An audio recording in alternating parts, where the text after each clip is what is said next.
Coming up, Brownsville is in the midst of two big construction projects near the border. What those projects are, in seconds. Plus, after Charlie Kirk's assassination last week, a student organization mourns the loss of his founder. There's a lot of people that don't understand that, political discussion should be civil. Yeah. And another game is under wraps. All the details of UTRGV Football's second home game and more in KVAQ-Sports.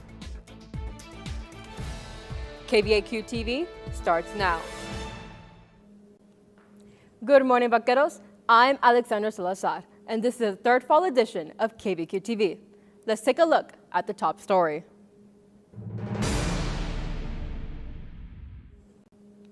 Within a few years, crossing through the border may look and feel a little bit different with two big construction projects on the way. Jasmine Espinosa walks us through the story. Within a few years, walking across the border may become easier. Cameron County was granted a $10 million presidential permit to build a two-lane pedestrian walkway that'll connect downtown Brownsville and Matamoros. We want it to be basically for the common or the regular people who cross on a regular basis. That way they don't have to take as long a time. If you have an asylum or related type issues, they'll continue to use the existing pedestrian access. The proposal for constructing and operating a new pedestrian crossing at the U.S. and Mexico border was initially approved by the Secretary of State on June 24th. But before construction can begin, Cameron County must give a donation acceptance proposal detailing the plans that follow federal laws and regulations. That's according to an August 20th presidential memorandum. Cameron County Judge Eddie Treviño says the new walkway will be paid for by the Cameron County and the Cameron County Regional Mobility Authority. The new pedestrian bridge project's entrance will be located right behind me in this alleyway, alongside the new renovation project that will be happening around the same time. Treviño hopes the renovations on the Gateway International Bridge begin by the end of this year. The funds for the pedestrian bridge are going to be paid for by Cameron County and the RMA. The renovation is being paid for by the federal government.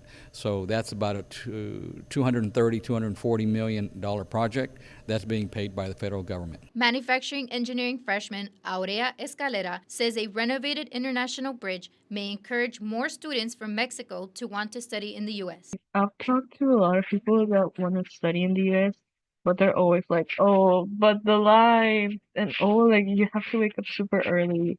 So hopefully this will make people want to study in the U.S. more. That opens up a lot of opportunity. According to Treviño, if Cameron County does not begin construction on the walkway project within 5 years, the president has the right to terminate or revoke the permit. For KVAQ-TV in Brownsville, Jasmine Espinosa. Conservative activist and Turning Point USA CEO Charlie Kirk was shot last week during one of his live debates at Utah Valley University. Multimedia journalist Victor Ortega spoke with a Turning Point USA UTRGV chapter. Victor? 2 hours after Utah Valley University confirmed Charlie Kirk was shot, President Donald Trump took to social media to confirm Kirk's death. Now in his wake, Howard College campuses and the respective Turning Point USA chapters reacting to his death.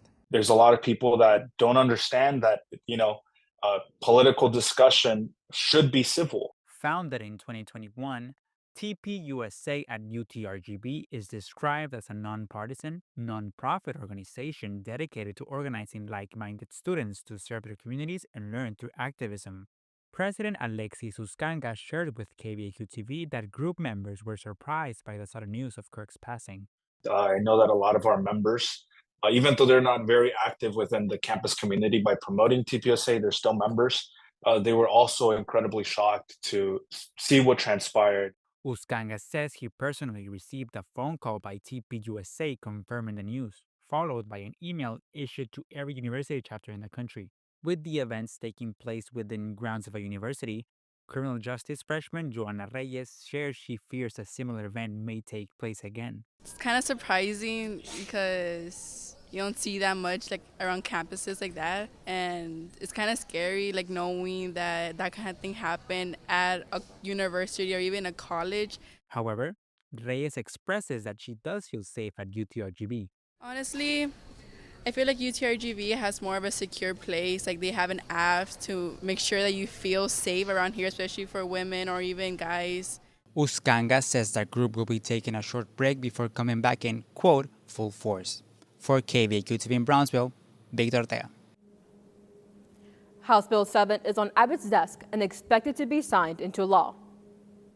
House Bill 7 aims to crack down on the distribution of abortion pills into Texas by allowing private citizens to sue anyone outside of Texas who supplies abortion pills. Political science professor Mark Caswan says while illegal in the state, people are having these pills shipped into Texas from states where abortion is legal.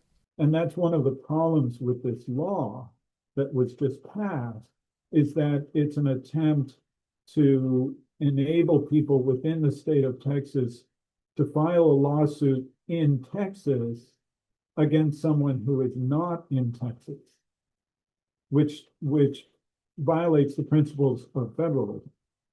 Because if someone in the state of Texas has a problem with what somebody else is doing in another state, they have to file a lawsuit in that state. They can't file that lawsuit in the state of Texas because the state of Texas has no jurisdiction over what happens in other states. Caswan says he believes that the promoters of House Bill 7 are frustrated because of the small decline in abortions in Texas since the overturning of Roe v. Wade. He says the distribution of abortion pills from other states contributed to the small decline. This is a loophole the bill is now aiming to remove.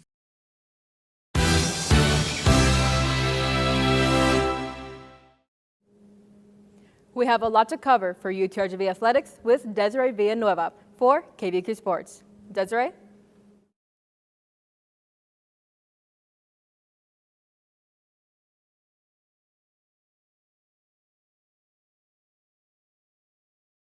And welcome back to another edition of KVAQ Sports.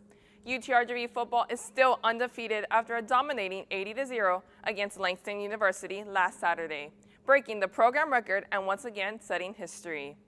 Off the field, I had the opportunity to meet with the sports medicine team about how the inclusion of UTRGV Football altered the department. Sports medicine is the heart of UTRGV athletics. With football now part of the program, athletic trainers play a crucial role in keeping athletes healthy. The sports medicine athletic trainer team has grown since the addition of UTRGV Football. One of the new associate athletic trainers is Paulina Torres, who began her career working with UTRGV women's soccer. She transitioned into the new role when UTRGV Football arrived. The change brought new responsibilities, strategies, and a greater emphasis on teamwork among trainers. It's been a good transition. Obviously starting the inaugural season, now we have games. So our staff has continued to grow, our resources have grown. So there's been a lot of change within our sports medicine department. So that really changed our role as far as developing the program and what we wanted within sports medicine. However, football brings a unique challenge. With more than 100 athletes on the roster and an intense valley heat, trainers are consistently monitoring hydration levels, heat stress, and recovery. Some hydration testing as well. They do frequent hydration testing for the guys before they go out to practice. They kind of have a green, yellow, red system more or less that obviously we want everyone in the green, but not everyone is going to be in the green. So if they're in that yellow, then they may need to be hey, you need to drink X amount of water or X amount of electrolyte drinks before we send you out there, and we'll retest you again. And if they're in that red, they may not be able to practice that day. Mental health has also become a priority. Sports medicine staff, other support systems that help student athletes balance the demands of classwork, travel, and competition. Trainers provide taping, rehab sessions, and even mental health support to ensure athletes are ready for both practice and game day.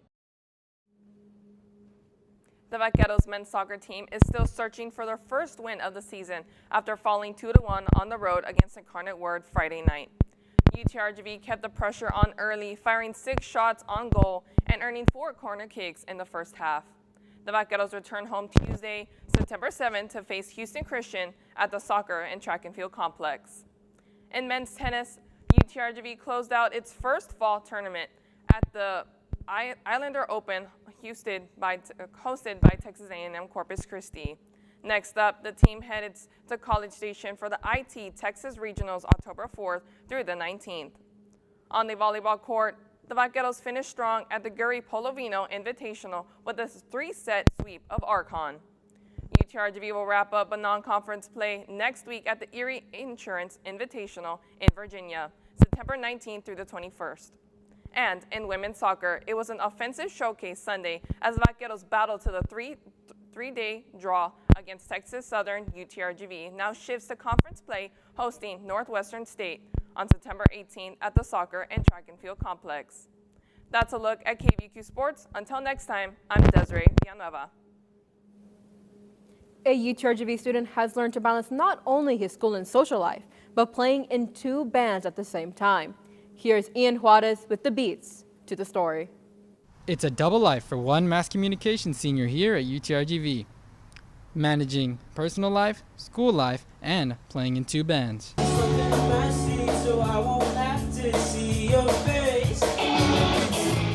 Living the college and band life is not easy. Mass communication senior and musician Mickey Alvarez says having a balanced schedule is a big problem. I try to section off my days into work time, music time, and then just like me time. Alvarez is the headliner for Citrus Dream and a guitarist for Orpheus Bloom. Usually throughout the week, we have certain days where we practice and get together.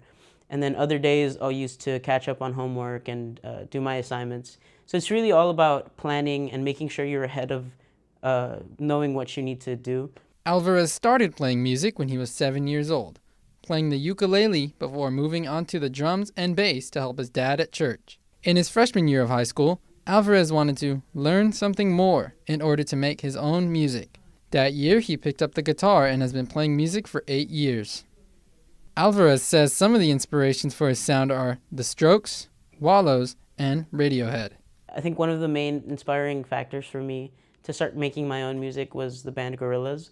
I would hear their music, and the guy behind the band is just one guy making all the music. So I thought, oh, I want to try something. I want to do something like that.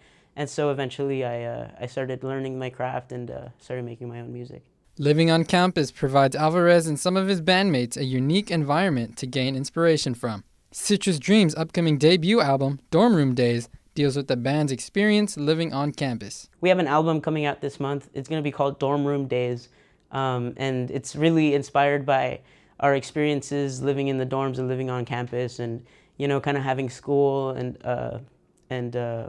other affairs, like love and school and work, and putting that all kind of together. And that's kind of what our vision is for right now. Alvarez leaves a piece of advice for busy students like him. I mean, if I had to recommend any advice, I would say get a planner. You can listen to Citrus Dream and Orpheus Bloom on Spotify, YouTube, and Pandora. For KVAQ-TV in Edinburgh, Ian Juarez. Thanks for watching, Vaqueros. Make sure to catch our next newscast at 8:30 a.m. Monday, September 22nd on VCast monitors and on select social medias. For KVAQ-TV, I'm Alexandra Salazar. V's up.